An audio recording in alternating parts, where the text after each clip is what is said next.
Hello and welcome to a new episode of Morgana Radio, where I, your host, Morgana Ray, get to interview the world's most fascinating thought leaders on money, love, and magic. And today, for the first time ever, I am bringing somebody back for a second interview because I found Rydall so fascinating that I couldn't get enough. So we're bringing him back for more awakened wealth. He says things that nobody else says, and it's this kind of combination of the highest metaphysical spiritual philosophy and also really practical and down to earth and a little bit poetic. But he just has wisdom to spare. And he will inspire you too. So let me tell you a little bit about my friend Derek. He is part of a new generation of spiritual visionaries and thought leaders. He is the author of the #1 Amazon and Barnes and Noble best-selling book, Emergence: 7 Steps for Radical Life Change, and the world's #1 the world's #1 expert on the revolutionary law of emergence. And I love this emergence philosophy because honestly, in a world full of people who would gladly tell you that you are broken and need to be fixed to take your money, Derek has a very different approach. He has trained top executives at Fortune 500 companies from American Express to Disney. And he has empowered leadership and communication for celebrities and media professionals, including Oscar and Emmy winners. He is a regular Huffington Post contributor, and he is the host of the top-rated Emergence podcast on iTunes, so you will want to check that out. And he reveals cutting-edge spiritual practices for and success strategies to achieve financial freedom, abundance, and master productivity and creativity to gain true wealth and happiness. With his global platform, Derek has touched the planet with his message on finding your path, living your purpose, and making a powerful impact. So welcome again, Derek Rydall. It's good to be here, and now we're finished. We've run out of time. Oh, what a shame. But it was good for me. I hope it was good for you. No, I just listen to that. I just go, oh my gosh, I need to create a shorter bio. Yeah. So it's an honor and a pleasure to be here, as always. Yeah, I just really, really groove on what you have to say. So I have some new questions for you that we didn't cover last time. And so we're going to be talking about awakened wealth. And I want to know, what do you mean when you say the wealth you want is already yours? Yeah, I mean, this is really at the core of everything that I teach and the emergence work. And it's important to know I didn't make any of this stuff up. It's not theory. It's what all the great masters have taught. And it's just been misinterpreted over the years, largely through an outside-in paradigm. But in the nutshell, I call it the great reversal, that everything that you could ever want or need to be all that you were created to be, you actually have it already within you. You brought it all with you. And just like the oak tree is already in the acorn, and the acorn doesn't have to attract an oak or achieve an oak, the oak is in it. And when the conditions are right in the soil, that seed pattern, when the conditions match the seed pattern within it, its potential naturally emerges. So, and they've even done studies where they took a tree and put it in a tub and watered it, weeded it, fed it, and it grew. And then afterwards they measured the volume before and after. The volume of the dirt did not change. So the big question was, where did all this growth come from? Where did all the substance that formed the bigger tree and the fruit and all of that come from? It didn't come from the dirt. The dirt created the conditions to activate something that was invisible, something that was energetic, what we now understand in the quantum field. So this abundance, this wealth, whatever it is we're trying to create more of, it's already here. Now, another analogy you probably heard me use, Morgana, is that our favorite music is already broadcasting right where we are. There's a bunch of broadcasts going on. And the problem is it's not manifest right now. But when we tune the dial of our receiver so that our dial matches the frequency where the music is playing, that music or that station becomes manifest. And to kind of play on words, we have a manifestation. Ha! And so where was that music before we tuned into it? It wasn't in the distance. We didn't have to run down the street to catch it. It wasn't in the future. We didn't have to sit around and wait for it. It was already broadcast, but it was not yet manifest. So our beat of abundance, that symphony of success, that rhythm of joy and love, it's already playing right where we are. It's in the field, in our field. It's a part of our consciousness. And so when we endeavor to create a better life, more wealth, more abundance, we just got to remember we've already got it. And the work we're doing, whether it's visualizations, affirmations, prayers, meditations, whatever we're doing, it's not to make anything happen. It's to make it welcome. It's to make that which is already here welcome. It's about coming into alignment with it, becoming congruent with what's already here. And again, one of the great masters, Jesus, said, when you pray, pray believing that you already have it, that you may receive it. And that wasn't a metaphysical trick to attract it. It was a mystical truth that it's already within you. And that's why he also said, stop worrying about your life. Don't worry about how you're going to eat and clothe and food and all that. Seek first the kingdom of heaven within you, and all those things will be added unto you. So Buddha called it nirvana. Lao Tzu called it the Tao. It doesn't matter what you call it, but it's all telling us that the whole storehouse of riches is with us. We brought it with us, but now we have to come into alignment with it, and then it will begin to show up in our life. You know, we talk about manifesting a lot. The word manifestation does not mean making something happen that doesn't already exist. It means, like the analogy I used, making what is already here in the field tangible, visible, but it's already here. And that's where we have to start with in terms of the way we live and where we come from. That's why I like to say, don't pray for anything, pray from it. Don't do an affirmation, do an affirmation. Brilliant. So does this mean that you were always wealthy and always enlightened and always in alignment? It doesn't mean that I was, Yeah. but it does mean that in truth, in principle, we've never left. We've never left home. We've never left heaven. We've never left wholeness. We can't, any more than wetness can leave water. It's our nature. So Go ahead. Yeah, so how did you personally figure this out for yourself?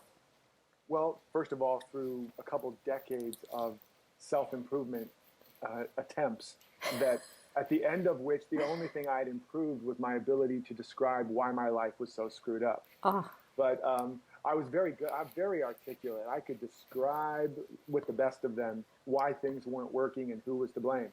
But my life was still messed up, and I was more and more frustrated and ultimately became addicted to drugs and alcohol to try to quell the pain of trying so hard to improve my life and heal myself and fix myself. And it was like trying to dig myself out of a hole. The more I dug, the deeper in the hole I got. And I almost died of an overdose. And then I think we talked about this last time, and then I ultimately almost drowned in a coral reef. And in that experience where I was going to drown, and I was convinced I was going to drown, I couldn't get out, and I had a moment of just complete unconditional surrender to drown, because I thought there was nobody coming. I was done. I was completely exhausted. And in that moment of unconditional surrender, something cracked open in me. And I like to say Humpty Dumpty fell off the wall. And when the shell cracked open, a light came out of it, and I saw that the self I'd been trying to improve and fix was a figment of my imagination. It was an amalgamation of peer pressure, parental fantasy, societal conditioning, and it wasn't real, and nothing I ever would do would ever make him better. But right behind that, I saw the me that had never been hurt, so he didn't need to be fixed. And he was already perfect, so he couldn't be improved. And that so shattered my paradigm and changed my perspective that I pulled out of society and was going to become a monk. But I ultimately cloistered myself in my apartment. My monk experience, I don't know if I talked about this last time, but did I tell you last time? The commercial, yeah. Well, no, the monk, Okay. I went to a monastery. I was fasting and retreating and silent, had never done it before. 3 or 4 days into it, I was freaking out so badly that I broke into the monk's kitchen in the middle of the night and stole food out of the refrigerator because I was starving and I was freaking out. And then I went back to my little cell to continue meditating and got violently sick and had an out-of-body experience, first time ever. And I was being tormented by these beings, which I'm sure were the monks, who then kindly suggested later that maybe the monastic life wasn't for me. No, I never heard that before. That's hysterical. So I just made my apartment my little monastery, and I went on this inner journey, and that's where I discovered the principles of emergence. And I saw that the whole model of how we try to attract and achieve and manifest it's just incomplete at best and damaging at worst, you know, like my experience and so many people. Because if you're trying to attract and achieve from a place of I'm broken, something's missing, something's wrong, I don't have enough, I'm not enough, life's not enough. Even if you manage to manifest a bigger paycheck, you often find yourself just broke at a higher income bracket, right? Or you manifest that new mate and you end up in the same arguments. Or you manifest the new job and you have the same jerky boss just wearing a different mask. So, like, I remember one woman who did all this work to attract her ideal home because she wanted to get out of California, earthquake country, manifested a home somewhere in the Midwest that got taken out by a tornado. So you can't, wherever you go, there you are. So as Gandhi said, we have to become the change we want to see in the world. And in emergence, I say we have to come into integrity with who and what we really already are. And that burning desire for more wealth, abundance, love, it's not a signal of something outside of you that you need to go get. It's actually a sign of what's already in you trying to get out. In fact, the word desire comes from a root that means of the sire, of the father, or of the creative principle. So it's telling you there's something trying to be born in you. You know, the abundance, the love, the companionship, the life. It's kicking. You're pregnant with it, and that kick is what you call desire. But then if you don't understand it, you know, imagine a pregnant woman feeling the kick and going, oh my God, I want a baby so bad now. And she goes out and tries to make a baby happen. Pretty soon, those men in white jackets and really good upper body strength are going to come take her away. And so that's how we act oftentimes. We have the desire for more wealth or abundance or love, and then we go out and try to make it happen, and we end up actually not taking care of the baby that's already trying to be born in us. And emergence shows you how to reverse that flow and nurture what's trying to be born in you and create the right conditions for it to be born happy, healthy, and abundant. Beautiful. Yeah. So you talk about something called the law of circulation. What is that?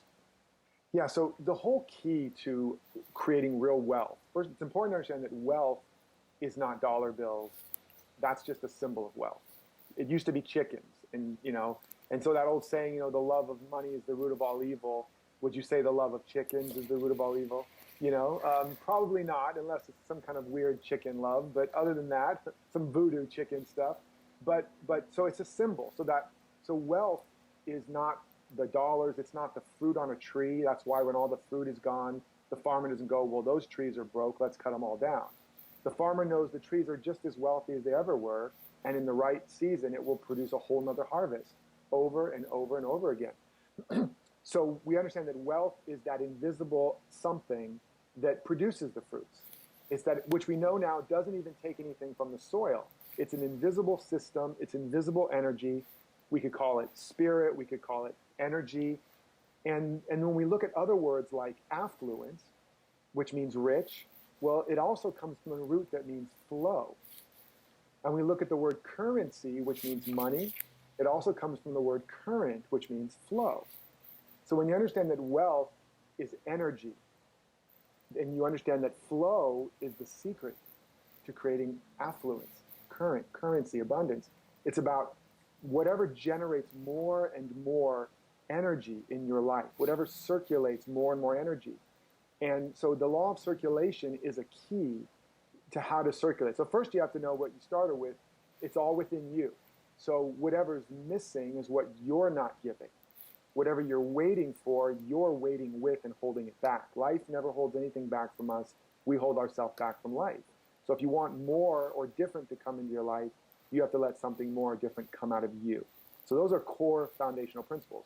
Now you know that it's wealth is energy. You have to start circulating more in your life. So the law of circulation says that you cannot give what you don't have. So the first step in circulation is you have to give it to yourself. This is one of the big pieces a lot of heart-centered, spiritually minded people miss. They've got a shadow around being too selfish or greedy or stingy or unspiritual. So they grow up trying to be good, giving, selfless, do-gooders, caretakers. And the problem is they're giving oftentimes from a place of depletion, and they end up creating stagnation and overwhelm and burnout. So you got to give whatever you're trying to get from anybody, or you're waiting for somebody to give to you. You have to start by giving it to yourself. You know, right? If you want to get more love, validation, or respect from your partner, or from anybody in the world, you want to eventually have a great partner, you have to start by asking, if I was to deeply and completely love, value, and respect myself, what would that look like? How would I show up today? How would I treat myself? How would I treat myself in the midst of my job, my family, etc.? Now you're activating the first step of circulation. You now have something. You're activating it. Then the second piece is you cannot keep what you don't give away. So now you've filled yourself up. Now you have to circulate it. And it's like the old biblical saying, you cast your bread upon the water, and that's what comes back to you. Again, think of it like a circuit. So you're now circulating it. You're putting it out there because remember, whatever is missing is what you're not giving. So if you want more in your life, you have to give more. So now you're circulating. And the final piece is you cannot sustain what you don't receive. So, because even when we're willing to take care of ourselves and give to ourselves, and even when we're willing to start sharing and giving to others and circulating our life force to the world in a variety of different ways, which I teach, we often still block the good that's coming back to us. You know, the person compliments you, oh God, your hair looks so great today. And you're like, oh, what, this old thing? You know, I barely even took any time. You know, like you're really good at receiving. Before we started, I said, oh my God, you're glowing and you're radiant. I could just stare in your eyes, and you just smiled and took it all in. And like you're receiving. So, but we often deflect so much of the blessings that are coming to us. And we also don't actively acknowledge, like we're being blessed and bombarded with love and support and abundance from the universe everywhere we look. I mean, the air we breathe, the ground that holds our feet up, the gravity that keeps us in place, the internet that gives us access to unlimited knowledge, the person that opens the door for us, the one that smiles to us on the bus. It's like there's so much good coming our way, and we're just blind to it. And we don't complete the circuit. So the law of circulation is you cannot give what you don't have, you cannot keep what you don't give, you cannot sustain what you don't receive. It's a complete cycle, a complete circuit, or like a complete breath. You can't breathe out unless you first breathe in. You can't, you can't breathe in you can't breathe out unless you first breathe in, and you have to receive the breath back again. If you walk around all day just breathing out, giving, you're going to die. And if you are withholding your breath, saying, well, I'll breathe when they give me some breath, you know, and you're just withholding, you're going to die. So you have to have the full circuit. And in one way or another, as you're listening to this, look and see, where do I get stuck? You know, it's like, am I just always giving? Am I, when I think about giving more, do I get overwhelmed? So you're probably forgetting to give to yourself. You're probably forgetting to include yourself. Am I trying to get something from somebody, or am I waiting until something or someone is a certain way before I think I can be enough or do what I want to do? There's something you're not giving to yourself. Conversely, am I waiting for somebody else to give me love before I'll give them love? Am I waiting for somebody to respect me before I'll give respect? Am I waiting for that boss to be more nice to me before I give more excellence at my job? What if I'm waiting for a bigger promotion before I give more excellence? Am I only giving as good as I get? These are all signs that you're blocking your flow. And there's no good excuse for you to not allow the flow to happen. You can come up with a lot of reasons. Well, they betrayed me, they were mean, they're a jerk, they're unkind, so I'm not going to express love and kindness and respect. But understand that whatever you're not willing to express, regardless of the reason, to that extent, those qualities aren't able to be in your life, right? It's like the old thing of unforgiveness is like drinking poison and thinking it's going to hurt the other person. So anytime you're withholding the qualities of your being from anybody or anything, you're blocking it from showing up in your life. Yes, and I talk to a lot of givers on a daily basis, like world-class Olympic level giving muscles. Yes. Not so good at receiving. What could you share with us to help us receive better? Yeah, stop it. You're not doing anybody any favors. It's a shadow or a values conflict, meaning when you look at why you're not able to receive that compliment, or you're not able to receive that love, or you're not able to take care of yourself and give yourself everything you really need, the time, the space, the love, the support, whatever it is, you got to ask, why? What am I afraid is going to happen if I do? Well, there's also a lot of fear and shame around asking for what you want and need. Can you talk about why asking is so important? Well, absolutely. Well, there's a few things, and asking is a very powerful principle. It's the same, on the same wavelength as giving, but it's when you give, you open up your channel. When you ask, you open up someone else's channel. So you need both. That's why it says, ask and you shall receive. Knock and the door will be opened unto you. It's a principle. And if you don't ask, asking literally opens up the channels of your life so that things can start flowing to you, right? And what's important to know, though, is that nobody and nothing in the world is your source, but everybody and everything is a channel. So everybody and everything can be a channel for your infinite abundance and your infinite good, but they're never the source. And when you understand that, when you know it's always coming from you, but it comes through channels, then you can make a big ask because you know you're taking nothing from the other person.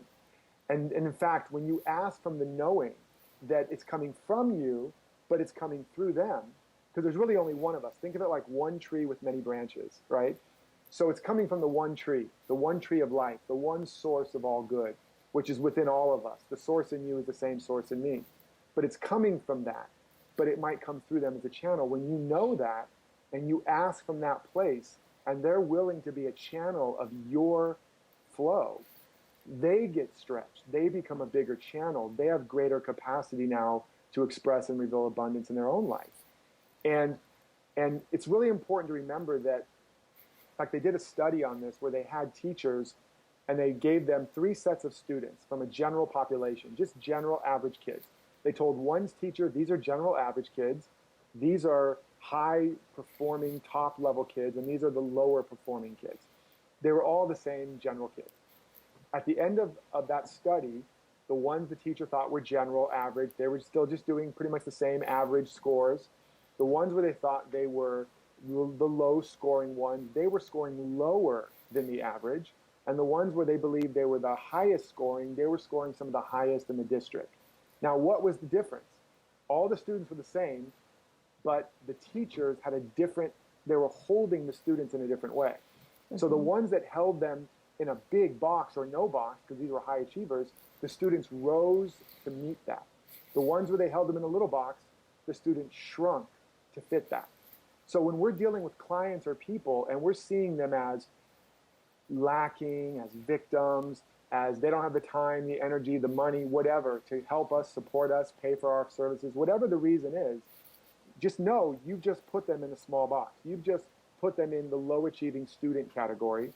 And unless they're more enlightened than you, they're going to start shrinking to fit that. So you're actually doing a form of mental or spiritual malpractice on them by shrinking their capacity. When you hold them in a big box or no box, now they actually have the capacity to grow and expand. And you all win. It's a win-win. It's not a zero-sum game anymore. It's not a finite pie. You're making the pie bigger and bigger as a result. And you turn that transactional relationship into a transformational one. And people actually start to love and want to help you and give to you and support you because in your presence, they feel more expanded now. Does that make sense? Oh, absolutely. People And then will live up or down to your expectations. exactly. And by the way, the same goes for the box we hold ourselves in.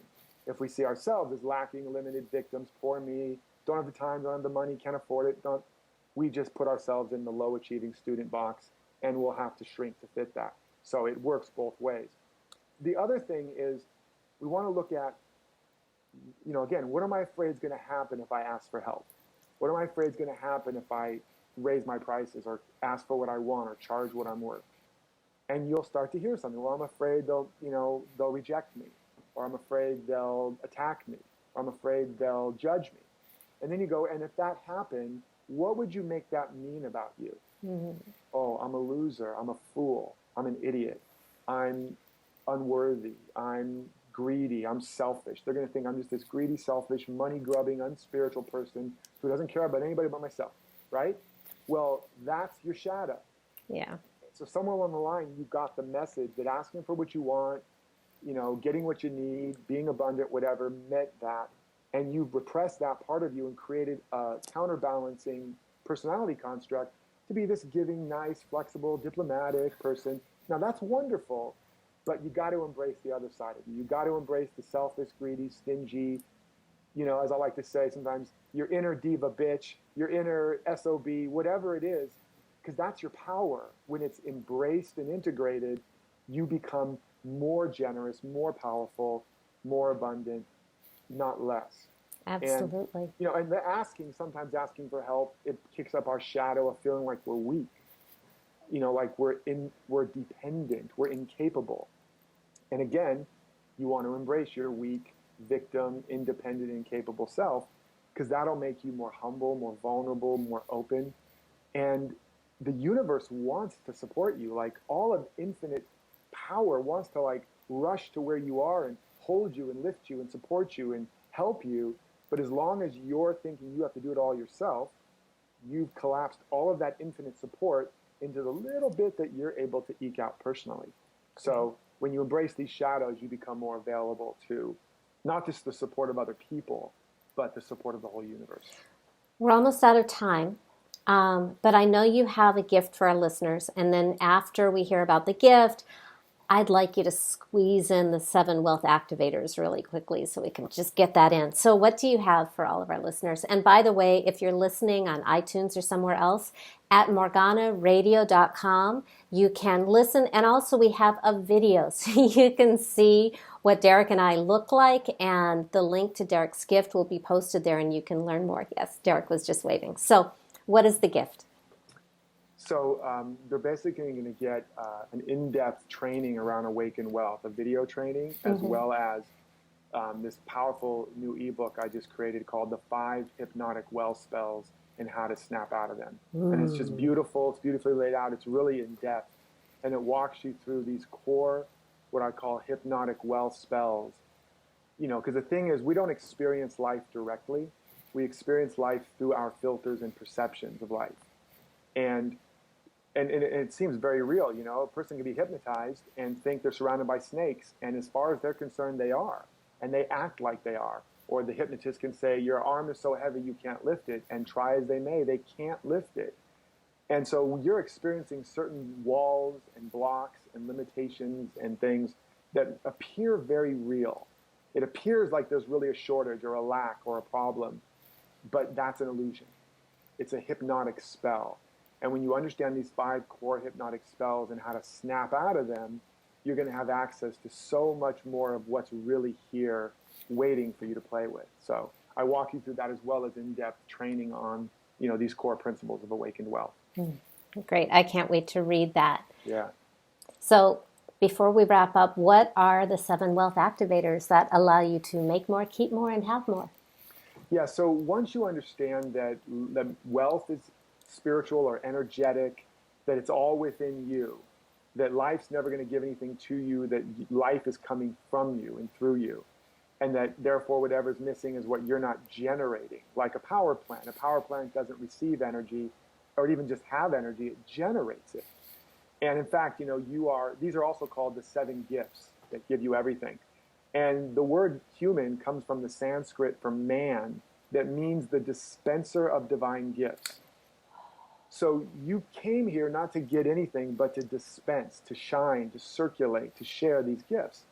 So once you know everything's in you and it's energetic, the question is now, how do I get it out? How do I start circulating more of this? And these 7 gifts or 7 wealth activators, which I'm also going to give you a whole breakdown in the training even more, is giving out, and I'll go through these in a moment a little bit more, but giving out of your time, your talent, and your treasure, giving away of all the things in your house, your car, cupboards, closets, whatever, that you're not using and you never will. No, you will not read those magazines. I'm sorry to tell you. That subscription, you keep walking by and going, one day I'll get to it. You're not going to do it. So giving away is giving up away all the stuff you don't really need. Giving up is all of the clutter in your mind, the patterns, the habitual mind clutter, like gossip, complaining, etc. There's various specific patterns I talk about that are like the clutter in the closet of your mind. So giving out time, talent, treasure, giving away of all the things that are cluttering up your life physically, giving up the things that are cluttering your mind, giving in, that is the things that there's always something more trying to emerge in your life. But we have habits based on our old identity, and we're often trying to make a bigger life happen, but hold on to the old identity. It's like an acorn has activated the oak tree. It's trying to grow. It's cracking the shell. And the acorn's like, oh my God, my life's falling apart. I got to keep my protected shell. And calls in a healer to heal its shell. And, no, you have to give in to what's emerging, otherwise known as surrender. But it's surrender not in acquiescing to the condition. You're surrendering and yielding, giving in to the larger vision, the larger energy that's trying to emerge in you. So giving out, giving away, giving up, giving in. Then you have giving thanks. And we know gratitude obviously is a key component. Gratitude is the evidence the gift has already been given. And there's an arc to gratitude. At first you're grateful for nothing. Then you learn to be grateful for something. Then you develop the ability to be grateful for everything, including the so-called bad stuff. And then finally you find that you are grateful for nothing, meaning you're just grateful. It has no object. That's the path of mastery. And then we have giving to yourself, which we've already talked about.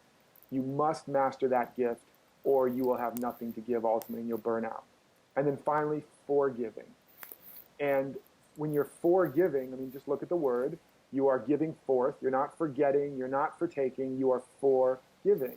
When you are unforgiving, you're saying, they owe me or I owe you. And when you have a bunch of IOUs and you owe me's, you have debt. So usually when you have debt in your life, it's a sign that there's a story of unforgiveness underneath that. It's stuck, stagnant energy. Now, the key about these gifts is that they're all of life is energy. So all that clutter in your house and that clutter in your mind and all those areas, that's all stuck energy. And it's got a story behind it. That's why you're holding on to it. And when you start to move those things out of your life and release these things and give forth of these things, you increase that circulation. You increase the current, which leads to more currency. You increase the flow, which leads to affluence. So, and then when you master these 7 gifts, that opens up all the channels. It's like a dam opening up all the sluice gates, and like a mighty river rushing downhill without a boulder in sight, you start to generate the energy of real and lasting abundance in your life. And not to mention a lot of other issues that you've struggled with begin to heal because those problems are coagulated energy.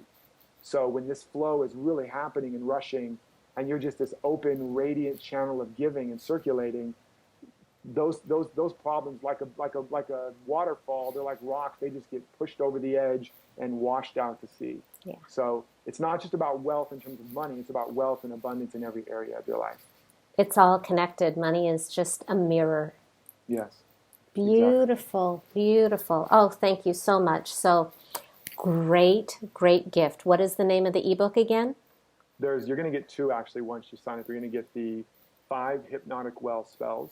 Mm-hmm. And how to snap out of them. And you're also going to get the 7 gifts that give you everything, a.k.a. the 7 wealth activators. So beautiful. I'm going to take care of you. He's going to hook you up. I'm practicing what I teach, Yeah. Giving abundantly, giving lavishly, Yeah. and getting that circulation going. With a training to go with it, so that Yeah. you aren't figuring it out all by yourself. So, and the link is morganaradio.com. Just this interview with Derek will be there, and the video will be there, more information around Derek, and the link to get the goods. Thank you so much. Always, always a pleasure. You inspire me. I enjoy you so much. I love what you have to share. Thank you, my dear. It's my pleasure as well. I'll talk to you soon. Bye. Take care, everyone.